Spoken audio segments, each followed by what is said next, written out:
স্বাগত জানাই তোমাদের সকলকে। আমি আজকে ওয়েস্ট বেঙ্গল বোর্ডের ক্লাস 10-এর ভেদের চ্যাপ্টারের কিছু অঙ্ক করে দেখাই। এর আগে আমি দুটো ভিডিও বানিয়েছি এই চ্যাপ্টারের ওপরেতে। তো আজকে আমি করব 16 আর 17 যে প্রবলেমগুলো রয়েছে সে প্রবলেমগুলো সলভ করবার চেষ্টা করব। দেখো 16তে কী আছে, প্রথমে বলছে অতি সংক্ষিপ্ত উত্তরধর্মী, যেটাকে আমরা বহু বিকল্পীয় বলে থাকি। বহু বিকল্পের মধ্যে প্রথমে কি রয়েছে, এক্স ভ্যারিজ অ্যাজ 1/y হলে এখানে কোনটা হবে। তো লক্ষ্য করে দেখো, এক্স যদি ওয়াইয়ের সঙ্গে ব্যস্ত অনুপাতে থাকে, এক্স ভ্যারিজ অ্যাজ 1/y মানে এক্স ওয়াইয়ের সাথে ব্যস্ত অনুপাতে আছে, তাহলে এক্স ইকুয়াল টু 1/y হতে পারে। কখন না, যদি ভেদ ধ্রুবকটার মান 1 হয়। কিন্তু ভেদ ধ্রুবকের মান 1 হবে কি 10 হবে সেটা তো আমরা বুঝতে পারছি না। সুতরাং এই তথ্য বা এই উত্তরটা হবে না। তাহলে এক্স যদি 1/y এর সঙ্গে সমান না হয়, সাথে সাথে y ইকুয়াল টু 1/x এর সাথে সাথে সমান হওয়ার সম্ভাবনা নেই। তাহলে এ আর বি বাদ গেল। আচ্ছা, এটা এই যে পদ্ধতিতে আমি চেষ্টা করছি এখন করতে, সেই পদ্ধতিটাকে বলা হচ্ছে এলিমিনেশন পদ্ধতি। অর্থাৎ 4টে অপশান দেওয়া আছে, 4টে অপশানের মধ্যে থেকে আমরা বাদ দিতে যাব। এটা একটা পদ্ধতি। আর একটা পদ্ধতি হচ্ছে কংক্রিট, যেটা একদম পার্টিকুলার আমাদের আনসারে নিয়ে যায়। তো যাই হোক, এটা তাহলে 1 নম্বর এ অপশন বাদ গেল, বি অপশন বাদ গেল, C option. X Y equal to 1 হওয়ার সম্ভাবনা আছে যদি এইটা সত্য হতো। এক্স ওয়াই ইকুয়াল টু 1 হলে এটা সত্য হতো, এটা সত্য হতো, তার মানে এ বি সি তিনটেই সত্য হয়ে যেত। অতএব হচ্ছে না। তাহলে কি হচ্ছে, এক্স ওয়াই ইকুয়াল টু ধ্রুবক হতে পারে। এখানে যেমন 1 ধ্রুবক না হয় অন্য কোনো একটা ধ্রুবক, অর্থাৎ অশূন্য ভেদ ধ্রুবক। তাহলে এটা আমাদের ডি অপশানটা এখানে হবে। 2 নম্বরে বলা আছে এক্স ভ্যারিজ অ্যাজ ওয়াই হয় যখন এটা লক্ষ্য করে দেখো পাওয়ারগুলো, এক্সের পাওয়ার এখানে 1, ওয়াইয়ের পাওয়ার এখানে 1। তাহলে এদের যে অপশানগুলো দেওয়া রয়েছে তাদের পাওয়ারগুলো সমান সমান আছে যেখানে, সেই উত্তরটা হবে, সেই অপশানটা হবে। এখানে এক্সের পাওয়ার 2, এটা 3, তাহলে বাতিল। এটা 3 আছে এক্সের পাওয়ার, ওয়াইয়ের পাওয়ার 2, এটাও বাতিল। এক্সের পাওয়ার 1, ওয়াইয়ের পাওয়ার 3, এটাও বাতিল। এক্সের পাওয়ার 2, ওয়াইয়ের পাওয়ার 2, তাহলে আবার হবে ডি। তাহলে কি পেলাম আমরা, যে 16-র এটার পেলাম আমরা অপশান ডি। বি এর আবার 1 আর এ 2 এর জন্য আমরা অপশান পেলাম, সেক্ষেত্রেও ডি অপশান পেলাম। এবার দেখা যাক 3 নম্বরতে আছে এক্স ভ্যারিজ অ্যাজ ওয়াই যখন Y equal to 8, X equal to 2, Y 16 হলে কত হবে। তো ভেদ ধ্রুবক যাই হোক না কেন, ধ্রুবক সেটা তো কনস্ট্যান্ট। ওয়াই এর মান যখন 8, তখন এক্সের মান হচ্ছে 2, অর্থাৎ এটা কত গুণ, 4 গুণ। এদের মধ্যে 4 গুণের সম্পর্ক। 8কে 4 দিয়ে ভাগ করলে 2 পাওয়া যাচ্ছে। তাহলে 16কেও ওই একই সংখ্যা দিয়ে ভাগ করতে হবে। 16কে যদি আমরা 4 দিয়ে ভাগ করি তাহলে আমরা 4 পাবো। তাহলে 4 উত্তর পাওয়া গেল। এটা কিন্তু কোথাও ভেদ কাজে লাগানো হলো না, বরঞ্চ খানিকটা অনুপাত কাজে লাগানো হলো। এটাকে যদি ভেদের সাহায্যে করা যায় তাহলে এরকমভাবে করতে হবে। 3 নম্বর, আমি 3 নম্বর এটা এতে পেজে গিয়ে করি। এটা হচ্ছে 16-র দাগের এর 3। এখানে বলা আছে যে এক্স ভ্যারিজ অ্যাজ ওয়াই বা x equal to K Y, যেখানে কে হচ্ছে একটা অশূন্য ভেদ ধ্রুবক। এবারে আছে ওয়াই এর মান হচ্ছে 8, এটা নাম্বারটা একটা দেওয়া যেতে পারে। ওয়াই এর মান হচ্ছে 8, তার মানে কে ইন্টু 8 ইকুয়াল টু এক্স এর মান 2 বা কে ইকুয়াল হবে 1/4। এবারেতে আমরা পাচ্ছি পরের এতে এক্স ইকুয়াল টু 1/4 ওয়াই। এবারে বলা আছে যে ওয়াইয়ের মান 16 হলে এক্স এর মান তাহলে কত হবে। তাহলে 1/4 ইন্টু 16 অর্থাৎ 4। তাহলে আমাদের উত্তর হচ্ছে 4। এখানে অপশান তাহলে কোনটা পাওয়া গেল, অপশান হচ্ছে এখানে 3-এর দাগের, তাহলে অপশান পাওয়া গেল আমাদের 4 অর্থাৎ বি। 3 B option. 4 নম্বরে কি বলা আছে? 4 নম্বরে বলা আছে x varies as Y square, যখন ওয়াই ইকুয়াল টু 4 তখন এক্স ইকুয়াল টু 8, 32 হলে কত হবে? এটাকে আমরা ভেদের সাহায্যে করতে পারি। ভেদের সাহায্যে করলে আমরা এইভাবে করব, এটা 4 এখানে বলা আছে x varies as Y square বা x equal to K Y square, মান দেওয়া আছে ওয়াই ইকুয়াল টু 4, তাহলে k into 4 square equal to দেওয়া আছে 8, এটা আছে 8, বা এখানে মান বসিয়ে লিখলে হবে, বা কে ইকুয়াল টু হচ্ছে 8/4 স্কোয়ার মানে 16, অর্থাৎ হাফ। কে এর মান পাওয়া গেল। তাহলে মূল সমীকরণটা আমাদের কি দাঁড়ালো? X equal to half Y square. এবারে বলেছে যে ওয়াই এর এক্স এর মান 32 হলে ওয়াই এর মান কত? এক্স এর মান 32 এখানে বসিয়ে দিই, 32 equal to half into y square, বা y square equal to 64। Y square সময় যদি 64 হয় তাহলে ওয়াই ইকুয়াল টু হবে ওয়াই ইকুয়াল টু √64, মানে 8। দুটো মান পাওয়া যেতে পারে প্লাস মাইনাস, কিন্তু এখানে আমাদের ধনাত্মক মান চেয়েছে, তাহলে আমাদের উত্তর হচ্ছে এক্ষেত্রে বি। আমরা আবার ওই জায়গাটাতেই লিখে দিই, তাহলে এখানেতে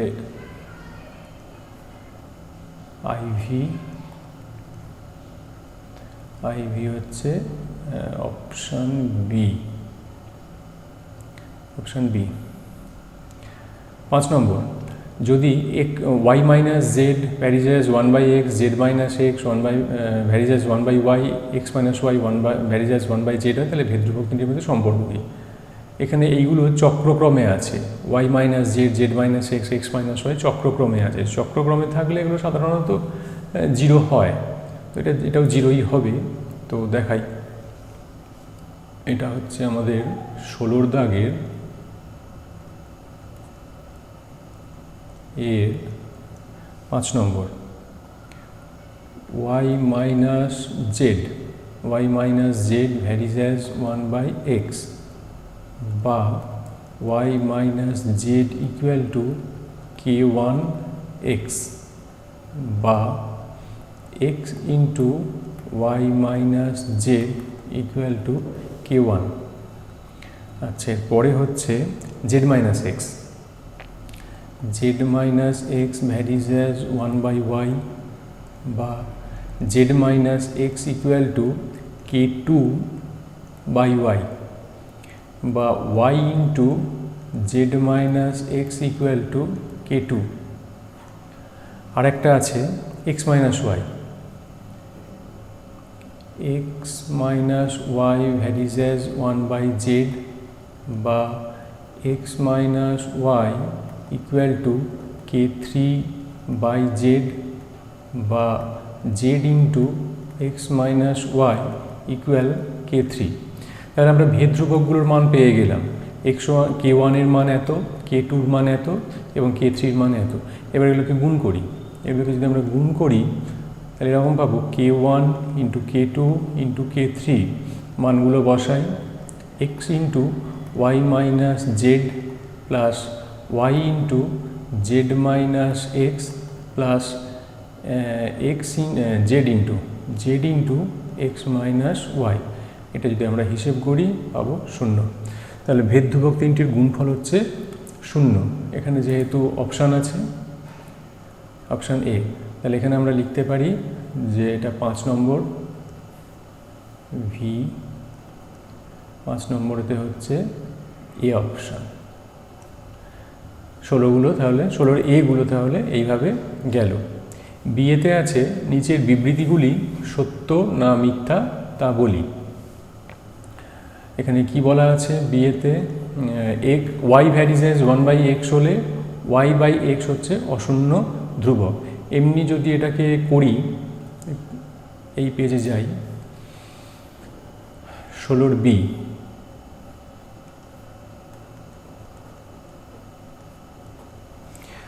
বি, এক নম্বর অঙ্ক, y ভ্যারিজ অ্যাজ 1/x বা y ইকুয়াল টু kx, কে একটি ভেদ ধ্রুবক, বা xy ইকুয়াল টু k। তাহলে এখানে কী পাওয়া গেল, xy হচ্ছে একটা ধ্রুবক, মানে xy মানে x আর y এর গুণফল হচ্ছে একটা ধ্রুবক। কিন্তু এখানে কি বলা আছে y/x, y/x এখানে বলা আছে একটা কনস্ট্যান্ট, যেটা ঠিকঠাক নয়, ভুল, তার এটা অসত্য। 2 নম্বরে বলা আছে x varies as z, y varies as z, তাহলে xy ভ্যারিজ অ্যাজ z হবে কি না।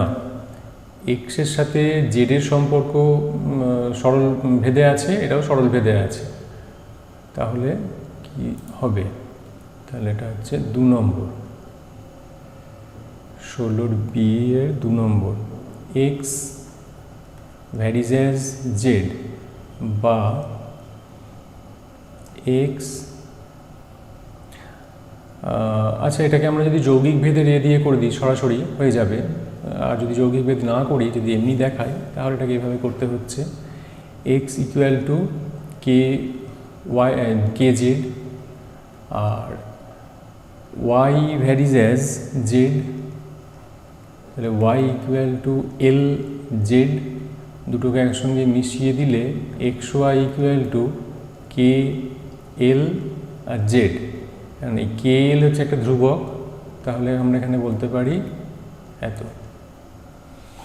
এটা যৌগিক ভেদের সাথে সরাসরি করা যেতে পারে। তাহলে সত্য অসত্য দুটো গেল, শূন্যস্থান পূরণ করি। x ভ্যারিজ অ্যাজ 1/y আর y ভ্যারিজ অ্যাজ 1/z হলে x ভ্যারিজ অ্যাজ কী হবে। তো চলো এটাকে তাহলে আমরা করি। 16, 2, 3 সিয়ের 1 x ভ্যারিজ অ্যাজ 1/y আর y ভ্যারিজ অ্যাজ 1/z। তাহলে দেখো x এর সাথে y এর হচ্ছে ব্যস্ত সম্পর্ক, আবার y এর সঙ্গে z এর হচ্ছে ব্যস্ত সম্পর্ক। তাহলে দুবার ব্যস্ত হলে সোজা হয়ে যাবে, মানে দুবার না বললে হ্যাঁ হয়ে যাওয়ার মতো আর কি। দুটো নেগেটিভ নিয়ে যেমন পজিটিভ তৈরি হয়, ঠিক তেমন দুটো উল্টো সম্পর্ক, এখানে x এর সাথে y এর ব্যস্ত সম্পর্ক উল্টো সম্পর্ক, আবার y এর সঙ্গে z এর উল্টো সম্পর্ক। তাহলে দুটো উল্টো সম্পর্ক মিললে তাহলে x এর সাথে z এর সম্পর্ক হয়ে যাবে সোজা, অর্থাৎ x ভ্যারিজ অ্যাজ z হবে। তাহলে এখানে শূন্যস্থানেতে z। 2 নম্বরে বলা আছে x ভ্যারিজ অ্যাজ y হলে x⁴n, পাওয়ারগুলো পাওয়ারের সঙ্গেই অনুপাতে থাকবে বা ভেদ সম্পর্কে থাকবে। তার মানে এই জায়গাতে আমরা করতে পারি, এটা y⁴n হবে। এখানে যদি 1 পাওয়ার হয় এখানে 1 পাওয়ার, 2 পাওয়ার হলে 2 পাওয়ার, 3 পাওয়ার হলে 3 পাওয়ার, সেই হিসাবে n পাওয়ার হলে এখানে n পাওয়ার হবে। তাহলে এটা গেল। আর এখানে বলা আছে x ভ্যারিজ অ্যাজ y এবং x ভ্যারিজ অ্যাজ z হলে x প্লাস y কী হবে।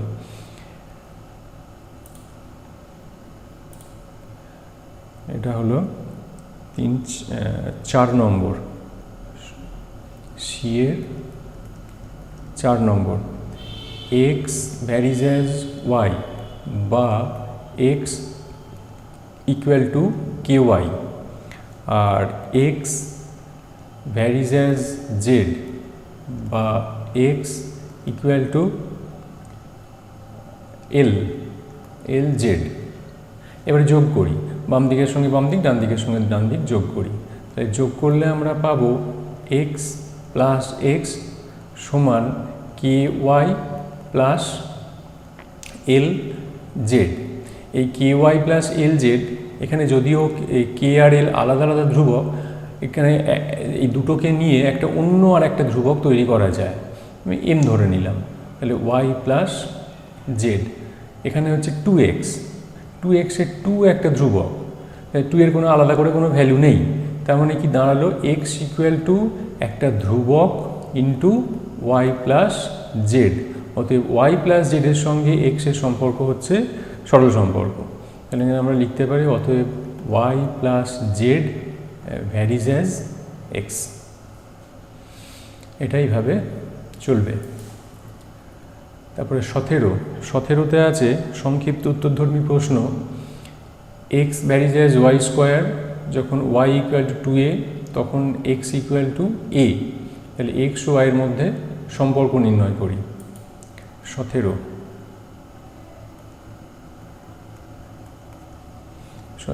এক একটা x varies as y square, তাহলে বা x equal to K Y square, ওই কে একটি ভেদ ধ্রুবক নিয়ে বলা আছে যে x ইকুয়াল টু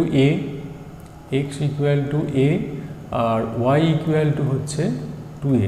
তাহলে এখানে যদি আমরা বসিয়ে দিই মানগুলো, অতএব a equal to K into 2a তার স্কোয়ার, তাহলে বা a equal to K 4a square, বা কে সমান হবে 1/4, 4k ইকুয়াল টু 1, এ আছে একটা, সরি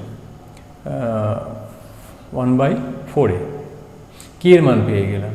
তখন আমাদের মূল সমীকরণটা দাঁড়াচ্ছে এরকম ধরনের, x equal two 1/4 y square, এরকম দাঁড়িয়ে গেল। এরপরে বলেছে যে x এর মান x ও y এর মধ্যে সম্পর্ক নির্ণয় করি, তাহলে x ও y এর মধ্যে সম্পর্ক বলতে এটাকে যদি গুণ করে দিই আমরা, তাহলে এরকম ধরনের পাবো যে y square equal two 4x, এটাই হচ্ছে আমাদের সম্পর্ক।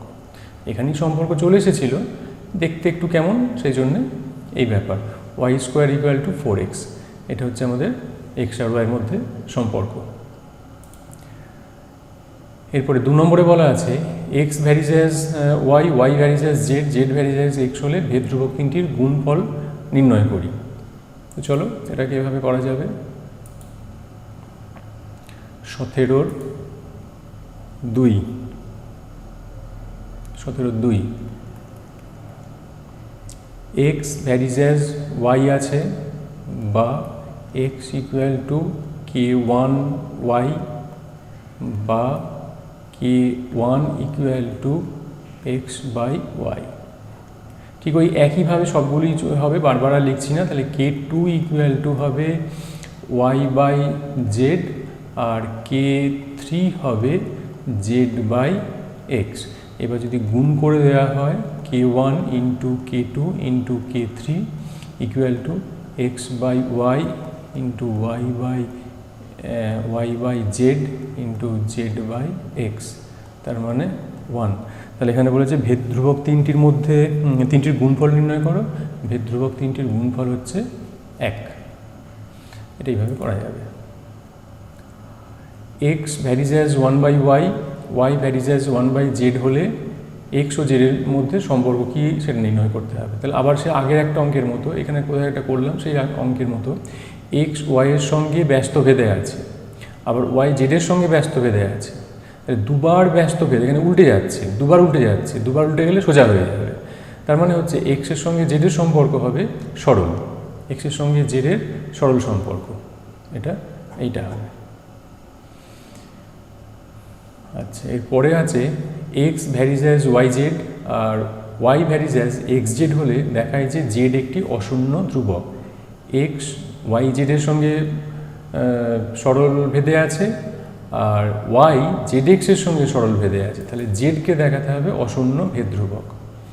এটা হচ্ছে আমাদের 17 দাগের 4 নম্বর IV। x varies as yz, বা x ইকুয়াল টু kyz। আবার এক জায়গায় বলা আছে y ভ্যারিজ অ্যাজ zx, বা y ইকুয়াল টু k1 বা k2, এখানে k1 এটাকে k2 করে দিই, k2 জেড এক্স।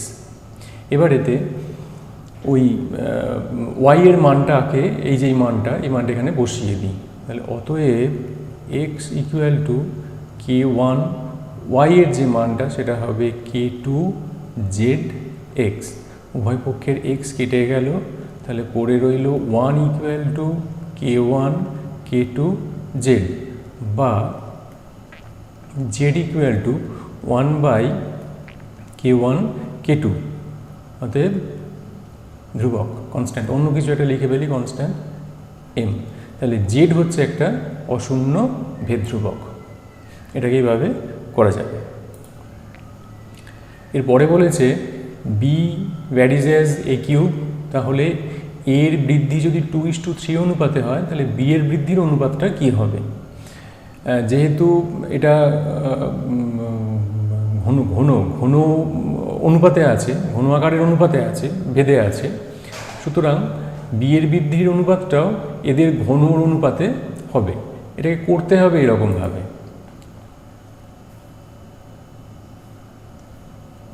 নম্বর হচ্ছে 5, B varies as A cube, তাহলে বা B equal to K A cube. এবারে বি এর মানের পরিবর্তন হচ্ছে, বি এর মান 2 থেকে 3 হচ্ছে, 2:3 অনুপাতে বাড়ছে, মানে ধরে নেওয়া হলো বি এর মান ছিল হয়তো 2 টাকা, সেটা হয়ে গেল 3 টাকা, এরকম পরিবর্তন হলো। তাহলে এই পরিবর্তনের জন্য বি এর আমরা দুটো মান ধরে নিই, তাহলে একটা হচ্ছে B1 আর একটা হচ্ছে B2। সেই মানে করসপন্ডিং এর মানগুলো হয়ে যাবে A1 বাই A2, তাহলে B1 বাই B2 সমান হবে কে into A1 by A2 cube. তাহলে কে এর মান এখানে খুব প্রয়োজনীয় নয়, এইটাকে আমরা লিখতে পারি যে A1 বাই A2 তার কিউব। A1 বাই A2-র পরিবর্তনটা হয়েছে 2:3, মানে A1 আর A2 এটা হচ্ছে 2:3, মানে A ছিল 2 টাকা, হয়ে গেল A2 3 টাকা। ব্যাপারটা এরকম, এখানে মানটা বসিয়ে দিই, কে 2/3 তার কিউব, তার মানে কে এটা কত হচ্ছে 8/27, অতএব 8:27 এই হারে পরিবর্তিত হবে B1 B2-র মানটা, মানে B1 ছিল হয়তো 8 হয়ে যাবে 27। কে এখানে কিন্তু কোনো নেই, কে তো এমনিতে কনস্ট্যান্ট, কে এখানে অনুপাতের ক্ষেত্রে কোনো রকম কিছু প্রয়োজন মানে আলাদা করে কিছু মান দরকার লাগবে না, ঠিক আছে? তাহলে এইগুলো মোটামুটি এইভাবে করতে হবে আমাদেরকে। ওকে, থ্যাংক ইউ।